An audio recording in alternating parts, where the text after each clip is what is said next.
کہ مولانا قاسم نانوتوی مسجد کے اندر بیٹھے ہیں، پوری فوج نے آ کر چاروں طرف سے مسجد کو گھیر لیا. مخبر نے صحیح خبر دی تھی، حضرت کو انداز چل گیا کہ مجھے گھیر لیا گیا ہے، لیکن دانائی دیکھیے، زیرکی دیکھیے، ایمانی فراست دیکھیے.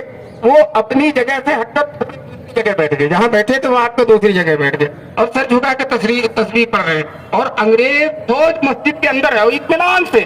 تو اس فوجی کے، اس افسر کے حاشیے خیال میں بھی نہیں آیا کہ یہی مولانا قاسم ہوں گے، اس لیے کہ مجرم جس کو گرفتار کیا جا رہا ہے، جس کی گرفتاری کے لیے گھیر لیا گیا ہے، وہ تو گھبرایا ہوگا اور بڑے اطمینان سے پڑھ رہے ہیں. مولانا ہی سے پوچھتا ہے مولانا قاسم نانوتوی کہاں ہے؟